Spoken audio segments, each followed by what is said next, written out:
Ahan Maktada, Salai Story Channel Gim Hosenjaduna, Panthoi Mangang na mayambu, Taram na Okjabagaloinana, Ikok no no Kurumjari. Ngasi Susieng Meetei, funga wari ama miyam gidamak, Buduna Lakjari. Wari asigi mamingna, Lafu makhongi bhoot. Mathai thai na matam amagi wari ni. Laibak amagi khullekai amada, amaiba amaibi mayam ama kauduna, Laiten khoiramduna bhoot tale. Aduga khul adugi miyam amasu amaiba amaibina bhoot tanbadu kumhaigamna yengnari. Amaiba amana masigi bhoot si anam yamna kanba mina onba bhoot niko.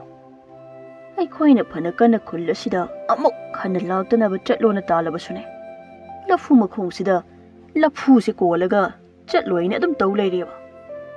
Amaibi amana amuk masigi bhoot si Masigi lafu makhong sida natrabadi leiba sukyamak yadrabara khangdimi.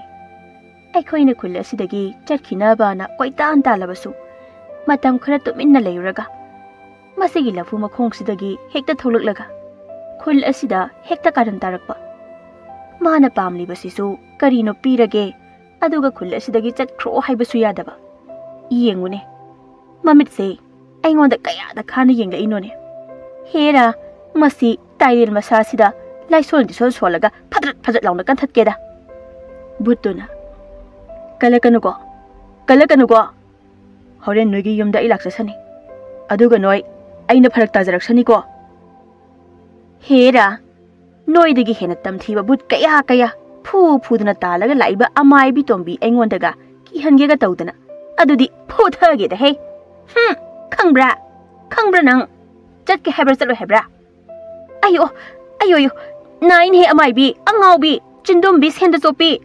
Purakano hairaga, sum purain he. Ayo, aya. Amaibi amaiba ataiduna. Kaya da anam kaliba bhoot no ne mase. Masi aikhoy mayam sangdana tairil masasina kansi he. Ayengba mi singduna. Amaibi singna lafu sida.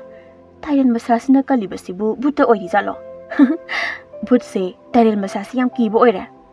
Aduga amaiba nahasidi tumina yenglaga leisina karige mau amana aikhoidi bhoot udramina khangdre aina uriba haibabu lafoi amunba si khaktani horen bhoot tanba loibaga lafoi se heklagi sini mau amana amu aisu hektoi ngairi bani nangna thante heklaga lawbadi yaroi ahal hanuba amana taning den hei tumina layun henoi inkhola sida lafoi heklaga charuba imung kaya Bhoot asina tumpham chafum khanganda kai oliba singdu noi kaurbo aduga inkhola sida changlaga amangba tawruba mi kayano amangba taw yadadana mabuk kangkhatana lagatna khiba singdo ahal amana amu khola sigi chawba tombagasu inkhola sida moi anigi oirabani na changdana leiraga nongalaga siduna leramlibadani aduna noine palebala foi heira sida yamna mitagano Hauzik lay bhoot ase inkhola sigi mapu oiramba amaiba thongbana thadoklamaba bhoot oidoribani amaiba thongbada su sikhrabra hinglibra hek khangdana magi matu masa singduga hek mangkhida mi kharana thomba matai manawdo mabuk mapaudi phakhrabani da migi awaba uba yadabani mateng pangdoida tawleibani aduga mataw karamna mangkhribano moina manglamdai Nong nini watlingai da budi aikhoi khulgi oktaba moi kharana yam thina otpirena khulda hairambani ko adubu asengbadi hauzik lairiba bhoot ase amaiba thombana onba bhoot ni haibasi madi khul aduda lairiba mi oi kana amatana khanglamde aduga kari maramgi amaiba thombana khul adugi mi singda otliba no haibasi masu kana amatana khanglamde akhangba mi oi kharadi yauri ani amadi Thombagi bhoot na hatkre aduga ahum amadi khul thadoklaga adoba khul amada laikhibasu yauribani mikup khara leiraga amaibi singduna nang ngami habro hauji na thoidu hingna bacheledana aduga ne bhoot nang ne amuk khana khullasid halaklabadi handakti talaroi ut oina manghalagada bani ko halakhini ai halakhini Mi otkadaba yamna leiri laman khumdo bosu wali aduga noina ꯑꯩꯕꯨ train ꯃꯁꯥꯗ ꯃꯍꯩ ꯀꯥꯝꯁꯤꯜꯂꯒ ꯐꯨꯕ ꯅꯠꯇ꯭ꯔꯥ? ꯑꯗꯨꯅ ꯅꯣꯏꯁꯨ ꯑꯩꯅ ꯀꯩꯗꯧꯔꯛꯀꯦ ꯌꯦꯡꯉꯣꯕ. ꯏꯪꯈꯣꯜ ꯑꯁꯤꯗ ꯑꯩꯒ ꯑꯩꯒꯤ ꯏꯇꯨ ꯏꯆꯥꯒꯤ ꯑꯁꯤꯕ ꯍꯛꯆꯥꯡ ꯄꯣꯂꯥꯡꯗ ꯂꯩꯔꯤ ꯍꯥꯏꯕ ꯃꯣꯏ ꯈꯪꯗ꯭ꯔꯤ ꯃꯥꯜꯂꯤꯅꯦ. ꯑꯃꯥꯏꯕꯤ ꯑꯃꯥꯏꯕꯁꯤꯡ ꯑꯗꯨꯅ ꯃꯤ ꯀꯌꯥꯗ ꯎꯁꯤꯠꯇ꯭ꯔꯤꯕ ꯚꯨꯠꯅꯣꯅꯦ. ꯃꯁꯤ ꯇꯥꯟꯅꯔꯒ ꯇꯔꯦꯟ ꯃꯁꯥꯁꯤꯅ ꯑꯃꯨꯛꯀ ꯐꯨꯁꯤꯔꯃꯁꯤ. ꯑꯃꯥꯏꯕ ꯅꯍꯥꯗꯨꯅ ꯐꯨꯕꯗꯤ ꯑꯔꯥꯏꯕꯅꯤ. ꯍꯧꯖꯤꯛ ꯃꯥꯅ ꯍꯥꯏꯔꯝꯂꯤꯕꯁꯤꯡꯗꯨꯕꯨ ꯃꯤ ꯑꯣꯠꯀꯗꯕ ꯌꯥꯝꯅ ꯂꯩꯔꯤ. ꯑꯗꯨꯒ ꯂꯃꯟ ꯈꯨꯝꯒꯗꯕꯁꯨ ꯋꯥꯠꯂꯤ ꯍꯥꯏꯕ. ꯑꯗꯨꯗꯤ ꯃꯥ ꯁꯣꯏꯗꯅ ꯃꯐꯝ ꯑꯁꯤꯗ ꯑꯃꯨꯛꯀ ꯍꯜꯂꯛꯈꯤꯕ ꯌꯥꯔꯤꯅꯦ. ꯑꯇꯩꯗꯨꯅ ꯍꯜꯂꯛꯑꯔꯣꯏꯗ. ꯍꯟꯗꯛ ꯍꯜꯂꯛꯑꯗꯤ ꯂꯣꯏꯁꯤꯜꯂꯁꯤ. ꯑꯃꯥꯏꯕ ꯅꯍꯥꯗꯨꯅ ꯍꯣꯏ ꯌꯦꯡꯂꯁꯤ. ꯑꯗꯣ ꯑꯩꯗꯤ ꯌꯨꯝ ꯂꯥꯞꯄꯅꯤꯅ ꯍꯜꯂꯒꯦ. ꯃꯌꯥꯝ ꯂꯩꯕꯤꯍꯧꯈꯣꯀꯣ. ꯑꯗꯨꯒ ꯋꯥ ꯑꯃꯅ ꯈꯨꯜ ꯑꯁꯤꯗ ꯂꯩꯔꯤꯕ ꯃꯤꯁꯤꯡꯗꯅꯦ ꯏꯪꯈꯣꯜ ꯑꯁꯤꯒꯤ ꯃꯔꯝꯗ ꯍꯥꯟꯅ ꯐꯖꯅ ꯑꯃꯨꯛꯇ ꯍꯪꯉꯨ. ꯍꯥꯟꯅ ꯏꯪꯈꯣꯜ ꯑꯁꯤꯗ ꯀꯔꯤ ꯀꯔꯤ ꯊꯧꯗꯣꯛ ꯊꯣꯛꯈꯤꯕ ꯂꯩꯕꯒꯦ ꯍꯥꯏꯕꯗꯣ. ꯑꯃꯥꯏꯕꯤ ꯑꯃꯅ ꯑꯗꯨꯕꯨꯔꯣ ꯏꯪꯈꯣꯜ ꯑꯁꯤꯗ ꯑꯃꯥꯏꯕ ꯊꯣꯝꯕꯅ ꯑꯃ ꯂꯩꯔꯝꯃꯤ. ꯍꯧꯖꯤꯛꯇꯤ ꯃꯇꯨ ꯃꯆꯥ ꯄꯨꯔꯒ ꯂꯣꯠꯈ꯭ꯔꯦ. ꯑꯗꯨꯒ ꯍꯧꯖꯤꯛꯀꯤ ꯕꯨꯠꯁꯤꯅ ꯊꯣꯝꯕꯗꯨꯅ ꯊꯅꯝꯕ ꯑꯣꯏꯗꯣꯏꯕ. ꯑꯃꯥꯏꯕ ꯊꯣꯝꯕ ꯍꯥꯏꯔꯤꯕ ꯅꯨꯄꯥꯁꯦ ꯑꯅꯝ ꯀꯟꯈ꯭ꯔꯕ. ꯃꯤꯅ ꯊꯤꯅ ꯑꯆꯩꯔꯁꯨ ꯉꯥꯡꯂꯁꯨ ꯁꯨꯛꯁꯥꯎ ꯁꯥꯎꯗꯈꯩ ꯅꯣꯛꯂꯒ ꯇꯨꯃꯤꯟꯅ ꯂꯩꯕ ꯉꯝꯕ ꯅꯨꯄꯥꯅꯤ. ꯚꯨꯠꯁꯤꯁꯨ ꯃꯥꯒꯕꯨ ꯌꯥꯝꯅ ꯃꯥꯟꯅꯩꯗꯨꯅꯤ. ꯑꯃꯥꯏꯕ ꯅꯍꯥꯗꯨꯅ ꯑꯃꯥꯏꯕ ꯊꯣꯝꯕ ꯍꯥꯏꯕ. ꯐꯔꯦ. ꯑꯗꯨꯕꯨ ꯃꯌꯥꯝ ꯈꯔ ꯑꯗꯨꯝ ꯆꯦꯛꯁꯤꯟꯅꯗꯤ ꯂꯩꯕꯤꯌꯨꯀꯣ. ꯚꯨꯠ ꯑꯁꯦ ꯄꯪꯗꯦ. ꯃꯤꯒꯨꯝꯅ ꯁꯤꯡꯉꯤꯀꯣ. ꯑꯃꯥꯏꯕ ꯑꯃꯥꯏꯕꯤ ꯑꯇꯩꯗꯨꯅ ꯍꯦꯔꯥ ꯚꯨꯠ ꯅꯥꯎ ꯃꯥꯅ ꯀꯩꯗꯧ ꯉꯝꯗꯣꯏꯅꯣꯗ. ꯂꯥꯛꯇ ꯂꯥꯛꯁꯅꯣ. ꯍꯟꯗꯛꯇꯤꯅꯦ ꯐꯥꯔꯒ ꯊꯕꯛꯇꯨꯝ ꯁꯨꯍꯟꯒꯦ. ꯃꯥ ꯂꯩꯗꯅ ꯊꯣꯝꯕꯒꯤ ꯏꯪꯈꯣꯜꯁꯦ ꯀꯅꯥꯃꯠꯇꯅ ꯂꯩꯕ ꯂꯧꯕ ꯉꯝꯗ꯭ꯔꯕꯅꯤ. ꯑꯃꯥꯏꯕ ꯑꯃꯗꯨꯅ ꯚꯨꯠꯇꯤ ꯉꯁꯥꯏꯒꯤꯗꯣ ꯃꯥꯜꯂꯛꯇ꯭ꯔꯦꯅꯦ. ꯅꯣꯏꯕꯨ ꯑꯣꯏꯅ ꯃꯥꯜꯂꯛꯑꯦꯅꯦ. ꯑꯇꯩꯗꯨꯅ ꯍꯥ ꯀꯔꯤ ꯍꯥꯏꯕ? ꯀꯩꯁꯨ ꯍꯥꯏꯗꯦ. ꯊꯦꯡꯂꯦ. ꯆꯠꯂꯒꯦ ꯍꯥꯏꯕꯅꯤ. ꯆꯠꯂꯦ. ꯑꯃꯥꯏꯕ ꯑꯃꯗꯨ ꯃꯌꯨꯝꯗ ꯍꯟꯈ꯭ꯔꯦ. ꯑꯗꯨꯒ ꯑꯅꯛꯄ ꯈꯨꯜ ꯑꯗꯨꯋꯥꯏꯗ ꯂꯩꯕ ꯑꯃꯥꯏꯕ ꯑꯃꯥꯏꯕꯤꯁꯤꯡꯗꯨꯗꯤ ꯚꯨꯠ ꯇꯥꯟꯈ꯭ꯔꯦ. ꯍꯟꯗꯛꯇꯤ ꯑꯃꯨꯛ ꯍꯟꯅ ꯍꯜꯂꯛꯂꯔꯣꯏ ꯍꯥꯏꯅ ꯈꯨꯜꯗꯨꯒꯤ ꯃꯤꯁꯤꯡꯒ ꯍꯔꯥꯎꯕ ꯐꯣꯡꯗꯣꯛꯇꯅ ꯅꯨꯡꯉꯥꯏꯅ ꯂꯩꯍꯧꯔꯤ.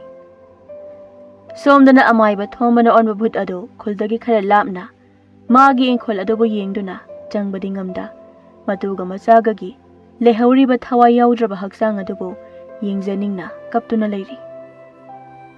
ꯃꯣꯏꯅ ꯑꯩꯕꯨ ꯑꯩꯒꯤ ꯏꯪꯈꯣꯜ ꯑꯁꯤꯗ ꯆꯪꯕ ꯉꯝꯗꯅꯕ ꯃꯍꯩ ꯇꯧꯁꯤꯜꯂꯝꯂꯤꯕ ꯃꯌꯥꯝꯁꯦ ꯆꯌꯣꯜ ꯑꯃꯇꯪꯗ ꯉꯥꯏꯈꯤꯒꯦ. ꯑꯗꯨꯒ ꯃꯣꯏꯒꯤ ꯃꯍꯩ ꯑꯁꯦ ꯊꯣꯝꯕ ꯑꯩꯕꯨ ꯀꯌꯥꯝ ꯀꯨꯏꯅ ꯆꯪꯍꯟꯗꯕ ꯉꯝꯕ꯭ꯔꯥ ꯍꯥꯏꯕꯗꯣ ꯌꯦꯡꯒꯦꯕ. ꯑꯗꯨꯒ ꯍꯟꯗꯛꯇꯤ ꯑꯃꯥꯏꯕ ꯑꯃꯥꯏꯕꯤꯁꯤꯡꯁꯦ ꯑꯩꯅ ꯁꯨꯝ ꯇꯧꯕꯤꯗꯕꯁꯤꯗ ꯃꯣꯏ ꯑꯩꯉꯣꯟꯗ ꯎꯁꯤꯠꯇꯕ ꯑꯃ ꯌꯥꯎꯔꯦ. ꯑꯗꯨꯅ ꯃꯣꯏ ꯂꯣꯏꯅ ꯆꯌꯣꯜ ꯑꯃ ꯉꯥꯏꯕ ꯑꯣꯏꯅ ꯑꯃꯥꯏꯕ ꯑꯃꯥꯏꯕꯤꯁꯤꯡꯗ ꯑꯣꯏꯅ ꯊꯣꯝꯕ ꯑꯩꯅ ꯂꯥꯛꯅꯕ ꯇꯥꯔꯦ. ꯑꯗꯨꯗꯤ ꯀꯥꯟꯅꯗꯦ. ꯍꯧꯖꯤꯛꯀꯤ ꯊꯪꯅꯕ ꯈꯨꯜꯒꯤ ꯃꯆꯤꯜ ꯇꯨꯝꯕꯤ ꯑꯃꯥꯏꯕꯤ ꯇꯣꯝꯕꯤꯗꯒꯤ ꯍꯥꯟꯅ ꯍꯦꯛꯇ ꯍꯧꯔꯒꯦ. ꯃꯣꯏꯅ ꯑꯩꯁꯤ ꯈꯣꯡꯕꯥꯜ ꯂꯨꯄꯥꯟꯗ ꯄꯪꯂꯩ ꯂꯩꯕ ꯚꯨꯠꯅꯥꯎ ꯑꯣꯏꯅ ꯈꯜꯂꯤ ꯃꯥꯜꯂꯤꯅꯦ. ꯑꯗꯨꯕꯨ ꯑꯩꯗꯤ ꯅꯠꯇꯦꯅꯦ. ꯑꯩꯗꯤ ꯑꯃꯥꯏꯕ ꯊꯣꯝꯕꯒꯤ ꯊꯋꯥꯏꯅ ꯑꯣꯟꯕ ꯚꯨꯠꯅꯤꯅꯦ. ꯚꯨꯠ. ꯃꯁꯤꯒꯤ ꯌꯨꯝꯁꯤ ꯁꯣꯏꯗꯅ ꯑꯣꯏꯒꯅꯤ. ꯃꯆꯤꯜ ꯇꯨꯝꯕꯤ ꯑꯃꯥꯏꯕꯤ ꯇꯣꯝꯕꯤꯒꯤ ꯌꯨꯝꯁꯤ. ꯃꯥ ꯑꯩꯁꯤ ꯀꯤꯗꯤ ꯀꯤꯕꯖꯥꯠꯅꯤ. ꯑꯗꯨꯅ ꯃꯥꯒꯤ ꯏꯪꯈꯣꯜꯁꯤꯗ ꯑꯩꯅ ꯆꯪꯕ ꯉꯝꯗꯅꯕ ꯀꯥꯏꯅ ꯂꯪ ꯑꯍꯤꯡꯕ ꯇꯤꯡꯗꯨꯅ ꯊꯝꯂꯤꯅꯦ. ꯑꯗꯨꯗꯤ ꯂꯪ ꯑꯍꯤꯡꯕꯁꯤ ꯊꯥꯗꯠꯆꯕ ꯇꯥꯔꯦ. ꯚꯨꯠ ꯑꯗꯨꯅ ꯂꯝꯕꯤꯗ ꯂꯩꯕ ꯂꯝ ꯍꯦꯟꯕ ꯁꯟ ꯈꯔ ꯀꯤꯍꯟꯗꯨꯅ ꯍꯣꯏꯔꯒ ꯄꯨꯔꯛꯂꯝꯃꯤ. ꯑꯗꯨꯒ ꯑꯃꯥꯏꯕꯤ ꯑꯗꯨꯒꯤ ꯏꯪꯈꯣꯜ ꯑꯗꯨꯗ ꯁꯟꯁꯤꯡꯗꯨ ꯄꯨꯂꯞ ꯍꯣꯏꯖꯤꯜꯂꯝꯃꯤ. ꯈꯪꯕ꯭ꯔꯥ? ꯅꯪꯒꯤ ꯂꯪ ꯑꯍꯤꯡꯕꯗꯨ ꯇꯠꯂꯕꯅꯤꯅ ꯍꯧꯖꯤꯛ ꯑꯩꯉꯣꯟꯗ ꯀꯩꯗꯧꯕ ꯉꯝꯗꯣꯏꯕ? ꯑꯗꯨꯗꯤ ꯊꯕꯛ ꯍꯧꯔꯒꯦꯍꯦ. ꯑꯃꯥꯏꯕꯤ ꯑꯗꯨꯅ ꯀꯩꯅꯣ ꯃꯈꯣꯜ ꯃꯌꯥꯝꯁꯤꯗꯤ? ꯉꯁꯥꯏꯒꯤ ꯚꯨꯠ ꯑꯄꯪꯕꯗꯨ ꯑꯣꯏꯔꯖꯥꯠꯂꯅꯦ? ꯑꯣꯏꯔꯝꯃꯣꯏꯗ. ꯃꯥꯅ ꯑꯩꯒꯤ ꯏꯪꯈꯣꯜꯗ ꯆꯪꯕ ꯉꯝꯒꯗꯕꯁꯨ ꯅꯠꯇꯦ. ꯑꯗꯨꯕꯨ ꯃꯈꯣꯜꯁꯤꯗꯤ ꯑꯣꯟꯊꯣꯛꯅ ꯌꯥꯝꯅ ꯍꯧꯈ꯭ꯔꯦꯗ. ꯑꯃꯥꯏꯕꯤꯗꯨꯒꯤ ꯅꯨꯄꯥꯅ ꯏꯪꯈꯣꯜꯁꯤꯗꯤ ꯁꯟꯒꯤ ꯁꯟ ꯉꯥꯛꯇ ꯉꯥꯏꯔꯦꯅꯦ. ꯍꯥꯏ ꯇꯣꯝꯕꯤ, ꯅꯆꯥꯁꯤꯡꯗꯨ ꯍꯧꯗꯣꯔꯛꯎꯅꯦꯍꯦ. ꯁꯟ ꯉꯥꯛꯇ ꯉꯥꯏꯔꯦꯅꯦ ꯏꯪꯈꯣꯜꯁꯦ. ꯍꯩꯅꯦꯍꯦ. ꯑꯦ ꯍꯦꯟꯖꯥꯡ ꯈꯔ ꯊꯥꯕꯁꯤ ꯂꯣꯏꯅ ꯆꯥꯔꯝꯕ ꯇꯥꯔꯦꯅꯦ ꯇꯧꯔꯤꯁꯦ. Hey! Hey hey! Amaibi tombiduna. Kaidi sanune. Is on talk ni yam creda. Ibungo! Ibema! Hawalun hey! Inkol san ngak the ngai ne. Aigi isa singi ka the sang basidi nam thi bana yadre hey. Ibungo! Ibungo soba! Yaima! Atomba! Ibema! Hey ma! Ta din aigi isa sing se. Kamai tong ni tori sidi. Amaibi tombiga magi nupagana san mayam ado yam wana inkol dagi tan thoklami. Adabu san amadi phana yamna talaba su satlamde. Amaibi tombigi nupana kori shanusina phana talaba su phuraba su chatlo suya yadriba sibo. Hai nei inkol si pungloi loiren he. Hai nei masi kiba khangdin he. Asuk yamna anam kan masan sibu kari sanno ne. Mama aina chanu ba sing du kok thorake. Aidi ware tanwa ngamlar. Nasana pa singdo loina pum haurabani nam thibana changba yadrabani. Kari bachara ga tumli bajano sukhangdi. Masigi sanjiso othong anam kali he. Ngasagi butu ga ne anam kan ba sab hek mane. Sanduna. Ngasagi butu. Aini ne chindumbi tombi. Hoi ma. Kari no. Sanna wangang lein he. Moi mapa. Moi baba. Imung do sensilaga. Aigi bhutana ba pochai do. Amuta lok thokluki ge he. Ngai khuo. Tombi chindumbi. Ngai khuo. Masi matung dagi wai daga kot laga lang ge he. Ya. Khang nang. Hoi ma ai si de. Is. Moi baba. As amuka wai de. Khangbra nang na aibu aigi inkol dagi phuru ga tanba nang su nangi inkol dagi kot la langba tari dana amuka su kot la langhe ayo ima kaino makhanda phawba tadri amuka su kot la langhe moi mapa nang sira baran he aigi sidaure ne amai bi tombi do but thombagi thawai janglaba san aduna kotana thongal wang madalang thoklami aduga magi nupa adudi phamungda nungai na tumduna leirami asumna amaiba thomana on mabutta phuraga tanba amaibi singdo but aduna mayum da changduna amaibi tombi da tawbudumak tawrami adubu arapade lakpa amaiba nahadumadi buttuna karisu tawbiramde aduga chayol amagi matang but ado magi ingkholda amuk changlaktuna maduga machagagi Humliba Lafu makhon amuk laiduna matu macha sing adu yengjaduna senajarami. Ipagi ibungo nuksibani da ko isa se. Ayingbi nang ay mapok shimaki isa siga unaba panglaroy ko. Noy aniga chayol amalap na base wakreda. Adabu handakti ay na noy anibu hunchek tu na sungchat chalaroy ko. Mapok shimaki unaba pangdrabasu isaga itugagi thawai yaudra saru polanga sina tumdri phawbadi aina senarage ko ayingbi ipagi ibungo aina kabli basi noi anibu khangli barane ware da idi lai sina karigi aibuna lairam lenda tinba ngamdana but onduna mafam asida thambiri aduga aigi nungshiraba thawai oibi ayingbiga ichana pagana karigi lairam lenda laushin mire adubu ngasisyo aidi ichaga aigi nupigana sharu polang oina lafu makhong asigi lairon nungda phumduna lairibase mikuk kuning nungshina di yengjari ko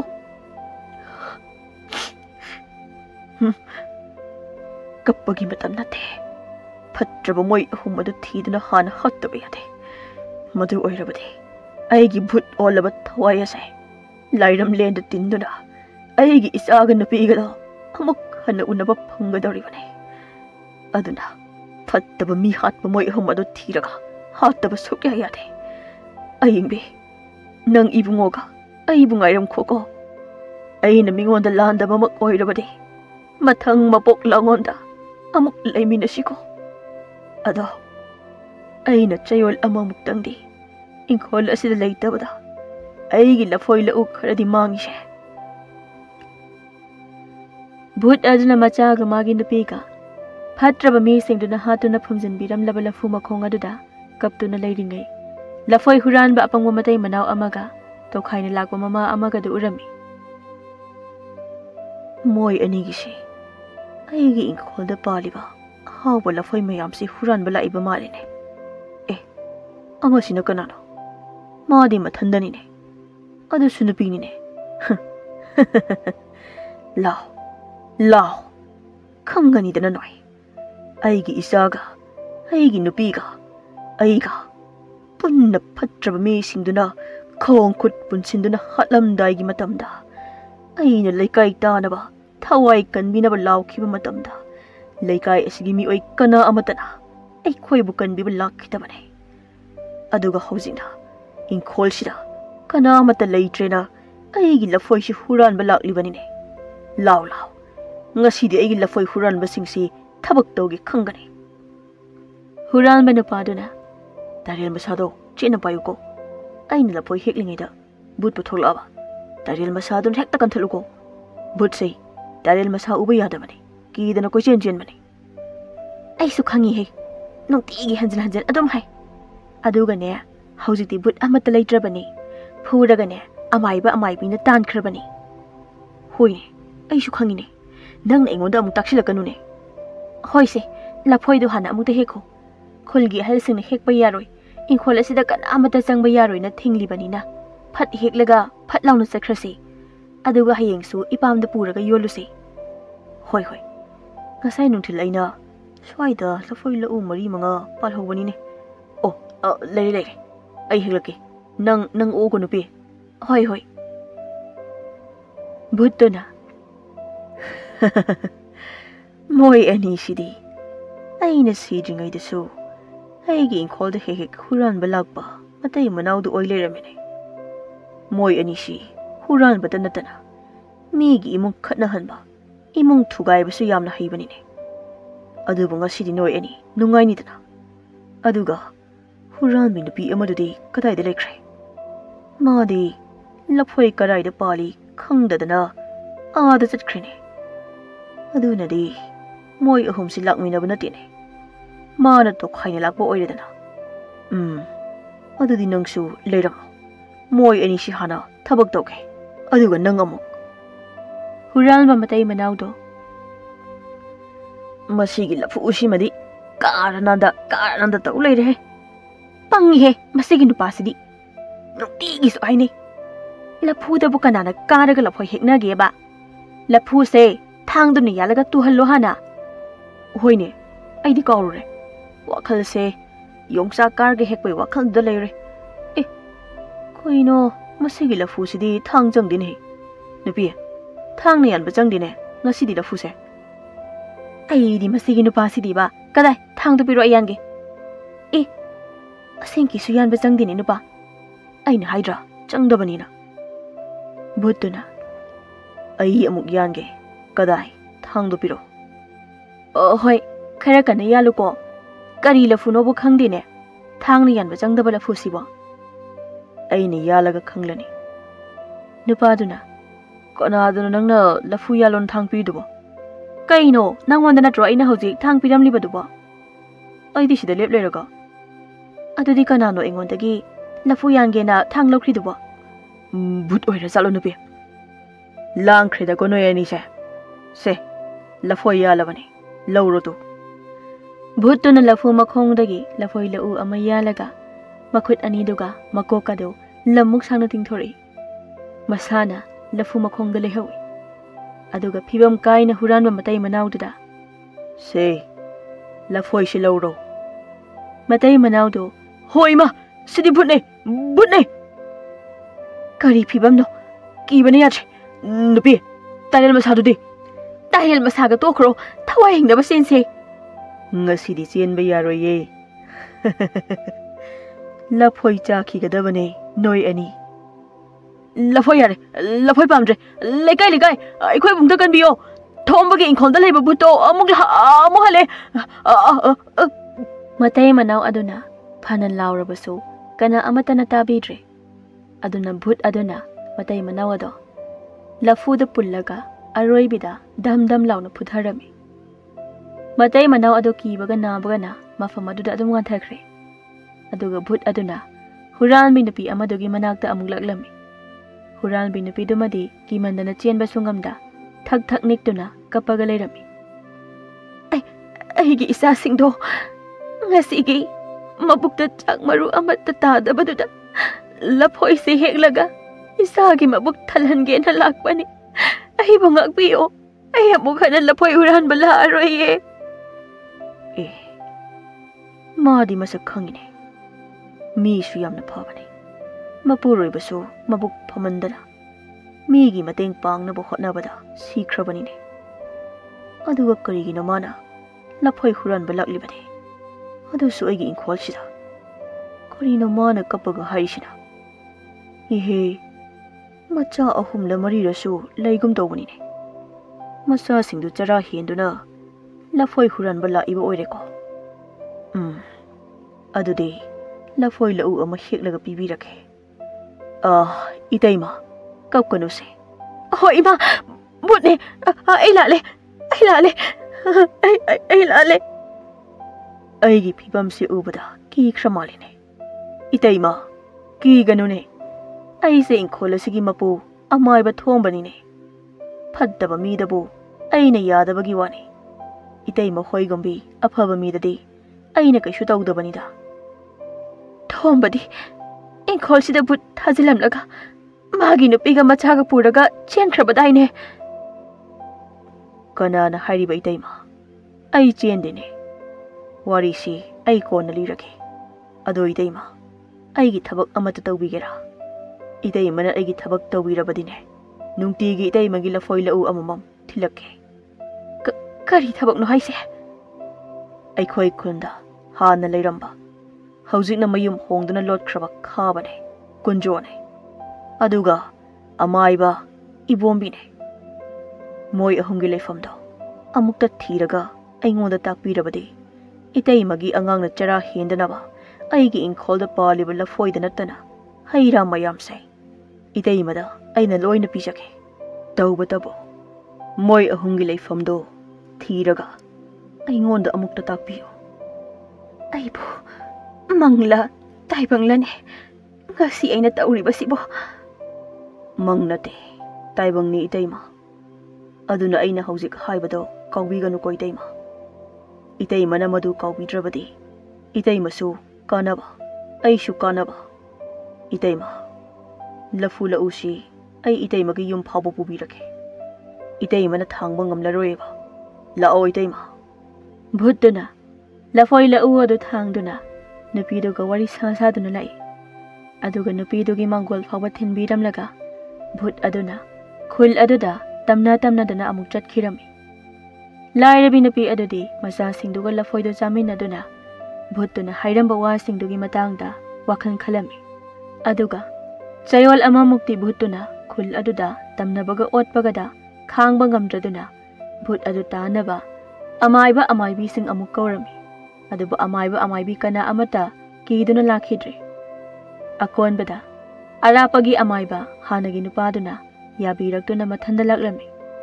Khulgi mi singduna mathandana anam kanba bhoot asibu tanba ngamdoribrane. Hana moi taret na talaba phawbada chatlo yadraba bhoot asibu. Ahal amana laibak yengba taredana natrabadi atopa pambai amata leiti. Aduga masigi amaiba simadi moi taruk tugadi khara manadabani. Mana khara kupna wakhal tana thabak tawbani. Amaibaduna mayamda aiwa amata hana hangjage. Inkhol asida hana kana leirambano. Aduga haujina mi singdo karaida chatkre haibado aingonda amukta hana khanganbiyo. Aduga ai bhoot asi phaduna arapada amuk khana halakpa ngamloidaba mafam amada thadokluke. Natrabadi bhoot asi tanba sukngam ngamlaroi. Ahal amana amaiba sina hairibasi chumdababu mali. Aduna ai haijiraklake. Inkhol asida amaiba thomba koba naha ama. Magi nupi ayingbiga macha nupa chahi manga mukta ngairiba amaga leirami. ꯊꯣꯝꯕꯁꯤ ꯑꯁꯦꯡꯕꯗꯤ ꯈꯨꯜ ꯑꯁꯤꯒꯤ ꯑꯁꯦꯡꯕ ꯃꯤꯗꯤ ꯅꯠꯇꯦ ꯃꯍꯥꯛ ꯑꯁꯤ ꯑꯔꯥꯞꯄꯗꯒꯤ ꯂꯥꯛꯈꯤꯕꯅꯤ ꯃꯇꯝ ꯑꯗꯨꯗ ꯃꯁꯤꯒꯤ ꯆꯥꯎꯔꯕ ꯏꯪꯈꯣꯜ ꯑꯁꯤ ꯈꯨꯜꯒꯤ ꯐꯠꯇ ꯍꯥꯎꯗꯤ ꯍꯨꯟꯆꯦꯛꯐꯝ ꯑꯃꯣꯠꯄ ꯂꯝꯍꯥꯡ ꯑꯣꯏꯅ ꯂꯩꯔꯝꯃꯤ ꯑꯗꯨꯕꯨ ꯊꯣꯝꯕꯅ ꯈꯨꯜꯒꯤ ꯑꯍꯜꯁꯤꯡꯗ ꯃꯐꯝ ꯑꯁꯤꯗ ꯂꯩꯖꯔꯒꯦ ꯃꯐꯝ ꯑꯁꯤ ꯄꯤꯕꯤꯌꯨ ꯍꯥꯏꯗꯨꯅ ꯈꯨꯜꯗꯒꯤ ꯑꯃꯣꯠꯄ ꯃꯐꯝ ꯑꯁꯤ ꯃꯥꯅ ꯂꯩꯗꯨꯅ ꯐꯖꯔꯕ ꯍꯩꯀꯣꯜ ꯂꯩꯀꯣꯜ ꯑꯣꯏꯅ ꯏꯪꯈꯣꯜ ꯑꯣꯏꯅ ꯁꯦꯝꯈꯤꯕꯅꯤ ꯆꯍꯤ ꯈꯔ ꯂꯩꯔꯒ ꯑꯌꯤꯡꯕꯤ ꯀꯧꯕꯤ ꯃꯁꯛ ꯃꯇꯧ ꯌꯥꯝꯅ ꯅꯨꯡꯁꯤꯕꯤ ꯅꯨꯄꯤ ꯑꯃ ꯂꯧꯗꯨꯅ ꯏꯪꯈꯣꯜ ꯑꯁꯤꯗ ꯌꯥꯝ ꯅꯨꯡꯁꯤꯅꯅ ꯂꯩꯃꯤꯟꯅꯈꯤꯕꯅꯤ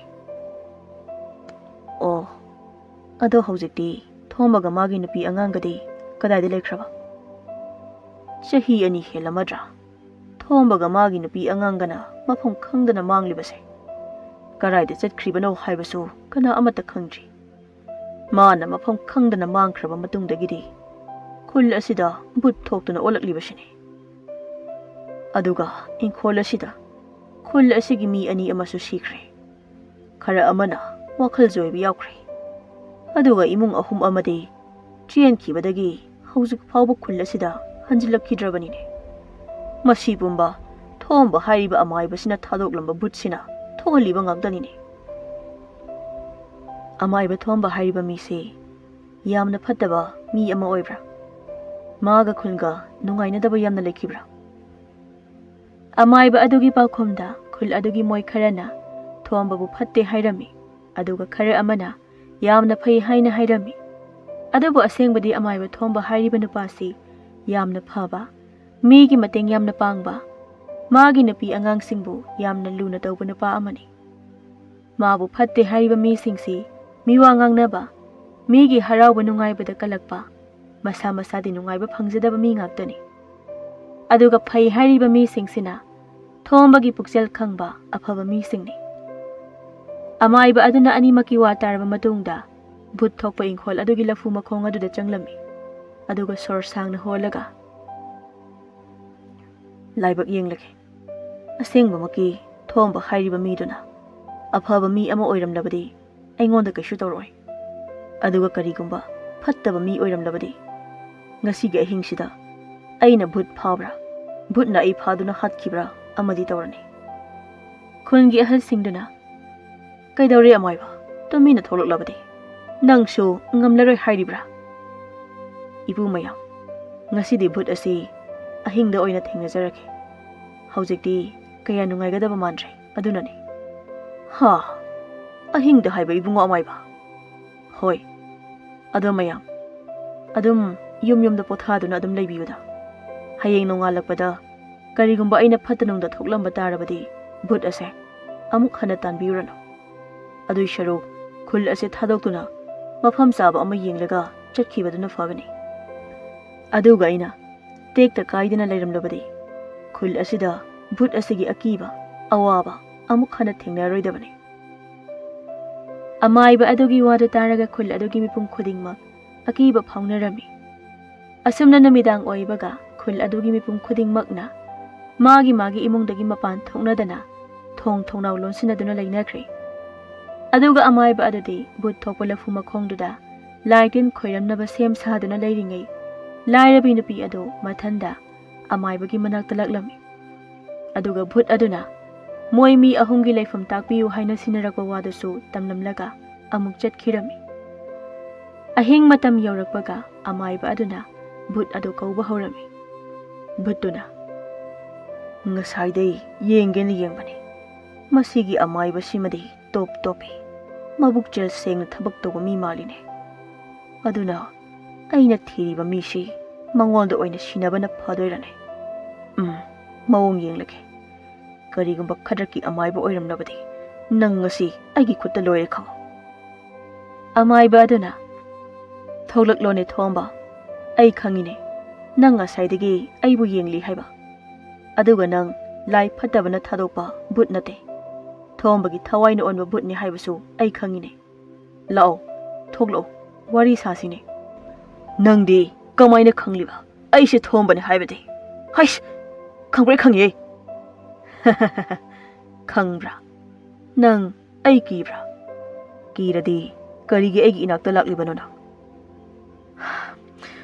ꯑꯩꯅ ꯂꯥꯛꯂꯤꯕꯁꯦ ꯅꯪꯅ ꯃꯇꯧ ꯀꯔꯝꯅ ꯚꯨꯠ ꯑꯣꯜꯂꯤꯕꯅꯣ ꯑꯗꯨꯒ ꯅꯪꯒꯤ ꯅꯨꯄꯤ ꯑꯉꯥꯡꯗꯨꯅ ꯀꯔꯥꯏꯗ ꯂꯩꯈ꯭ꯔꯦ ꯍꯥꯏꯕ ꯈꯪꯅꯤꯡꯗꯨꯅ ꯂꯥꯛꯂꯤꯕꯅꯤꯅꯦ ꯍꯥꯏꯌꯣ ꯅꯪꯒꯤ ꯅꯨꯡꯁꯤꯔꯕ ꯅꯨꯄꯤ ꯑꯉꯥꯡꯒꯗꯤ ꯀꯔꯥꯏꯗ ꯂꯩꯈ꯭ꯔꯦ ꯃꯣꯏ ꯑꯅꯤꯁꯨ ꯅꯪꯅ ꯀꯔꯤ ꯀꯤꯍꯜꯂꯒ ꯍꯥꯠꯇꯦꯀꯣ ꯍꯣꯏ ꯑꯩꯅ ꯑꯩꯒꯤ ꯅꯨꯡꯁꯤꯈ꯭ꯔꯕ ꯅꯨꯄꯤꯒ ꯑꯉꯥꯡꯒꯗꯣ ꯀꯔꯤꯒꯤ ꯍꯥꯠꯇꯣꯏꯅꯣ ꯍꯥ ꯑꯗꯨꯗꯤ ꯀꯔꯥꯏꯗ ꯂꯩꯈ꯭ꯔꯕ ꯁꯤꯗ ꯂꯩ ꯂꯐꯨ ꯃꯈꯣꯡꯗ ꯇꯨꯝꯂꯤ ꯑꯗꯨꯒꯤꯅꯦ ꯑꯩꯅ ꯑꯩꯒꯤ ꯏꯪꯈꯣꯜ ꯑꯁꯤ ꯊꯥꯗꯣꯛꯇꯨꯅ ꯆꯠꯇ꯭ꯔꯤꯕꯁꯦ ꯑꯩꯅ ꯏꯪꯈꯣꯜ ꯑꯁꯤ ꯊꯥꯗꯣꯛꯇꯨꯅ ꯆꯠꯈ꯭ꯔꯕꯗꯤ ꯑꯩꯒꯤ ꯅꯨꯄꯤꯒ ꯏꯆꯥꯒꯗꯤ ꯀꯅꯥꯅ ꯁꯦꯟꯅꯍꯧꯒꯅꯤ ꯍꯥ ꯀꯔꯤꯅꯣ ꯊꯣꯝꯕ ꯅꯪꯅ ꯉꯥꯡꯂꯤꯕꯗꯣ ꯑꯩ ꯋꯥꯈꯜ ꯇꯥꯗ꯭ꯔꯦ ꯑꯃꯨꯛꯇ ꯇꯥꯍꯜꯂꯨꯅꯦ ꯑꯗꯨ ꯑꯣꯏꯔꯕꯗꯤ ꯑꯩꯅ ꯅꯪꯒꯤ ꯃꯇꯦꯡ ꯄꯥꯡꯕꯁꯨ ꯌꯥꯏꯗꯅ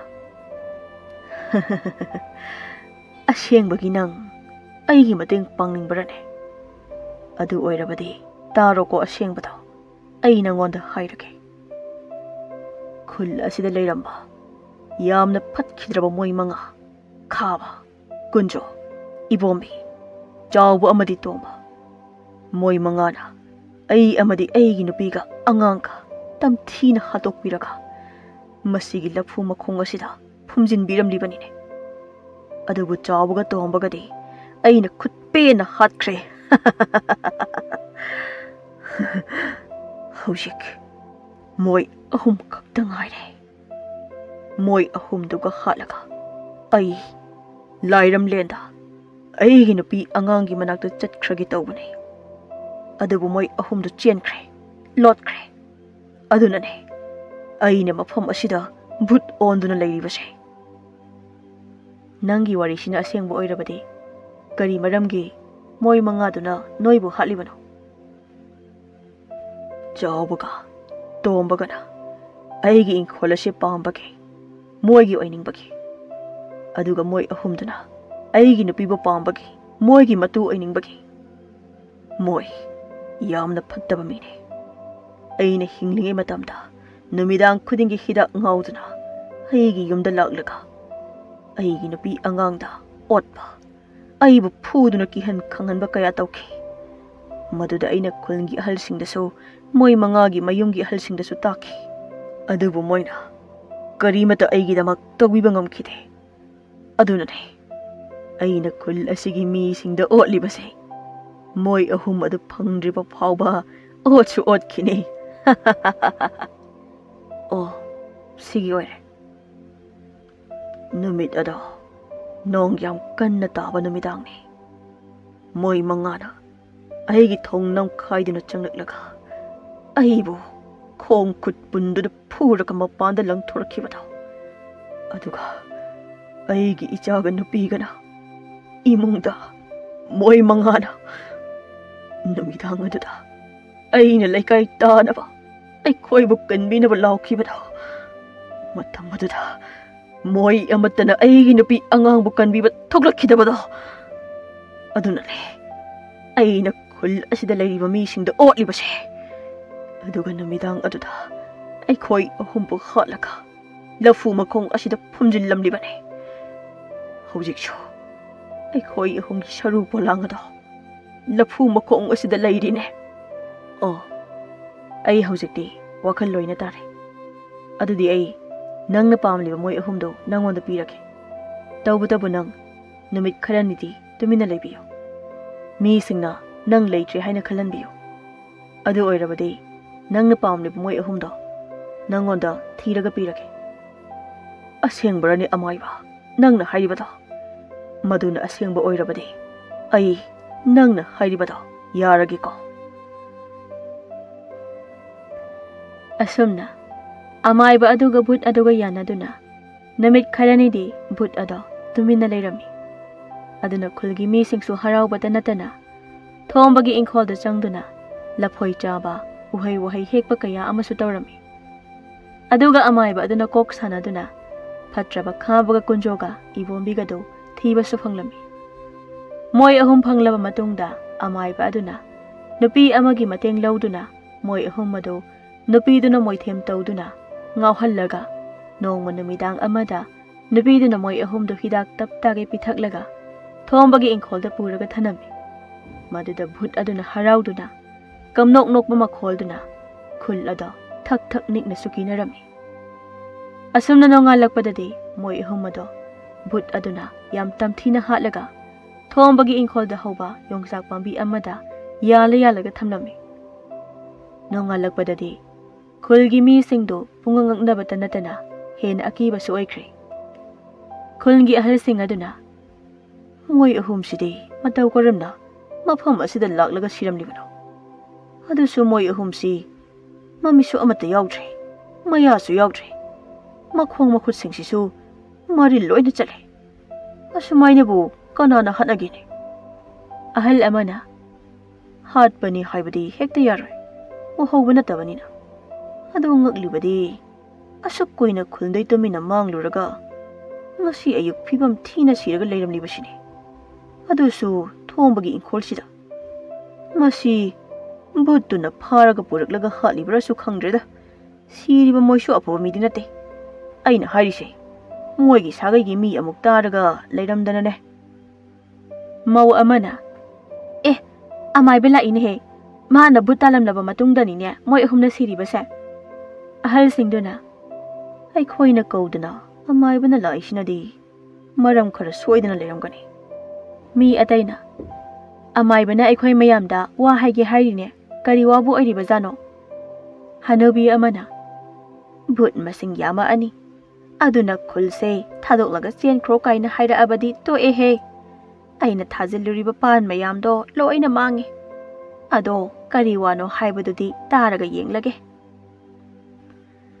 Amaiba aduna amaiba thombagi wari asengba singdu khulgi mi singdu dalirami. Wari singdu tabada akiba sauningba angakba amadi loina phaunarami.